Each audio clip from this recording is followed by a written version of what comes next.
गई थी आयशा जब रफ़्ल हाजत को मगर आकर परेशान हो गई अपने गले में हार ना पाकर। इधर ये जस्तजुए हार में जी रंज के मारे, उधर वो काफले वाले रवाना हो गए सारे। तलाशे हार में सिद्दीक ने वो हार तो पाया, मगर जब आई वापस तो वहाँ सन्नाटा था छाया।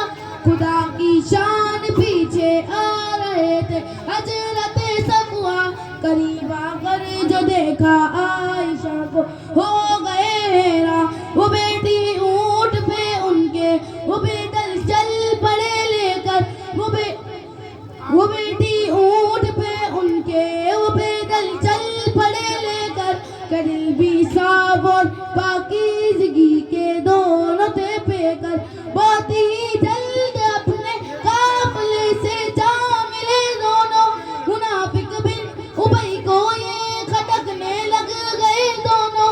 किया ना था वहशतनाक नज़ारा मदीने में, दिया इल्जाम अम्मा आयशा को उस कमीने ने। मुनाफिक सब मदीने में ये फैलाने लगे किस्सा, जो जितना था बुरा उतना ही लेने लग गया हिस्सा।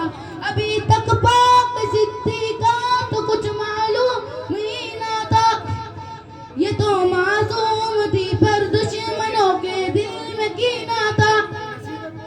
साहबा इस कब्र पर उंगलियां कानों में रखते थे, मुनाफिक बद चलन लेकिन यही बहुतान बकते थे। सुना एक दिन ये किस्सा उम्मे मिस्ताह की जुबानी जब, तो लौटी आयशा घर उल्टे पाँव काम भूली सब। यकीन अब भी इन्हें ना था मगर ये आ गई मैं के सिदकती आयशा ने माँ का दामन था मैं आगे, मगर माँ ने फकत तस्कीन दी कुछ बोल ना पाई। अचानक उन्हें के दरवाजे पे कंसा रिया आई, जो देखा आयशा को उसने सारा किस्सा दोहराया। सुनकर पाँव लर्जे आयशा के सर भी चकराया। नहीं नाजुक कोई शे इज्जत हो नामूस जैसी है, ये चकनाचूर हो जाने में एक फानूस जैसी है।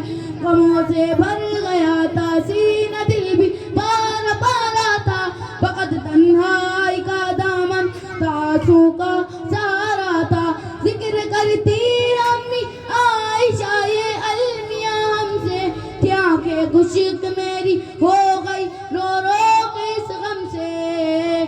सल्लल्लाहु सल्लल्लाहु सल्ली अला मुहम्मदिन, सल्लल्लाहु सल्लल्लाहु सल्ली अला मुहम्मदिन।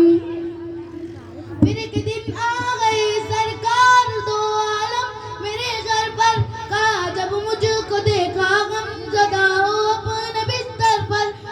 अगर मुजरिम हो तौबा करो अल्लाह माफ कर देगा, अगर मुजरिम नहीं हो तुम तो फिर कुरान उतरेगा।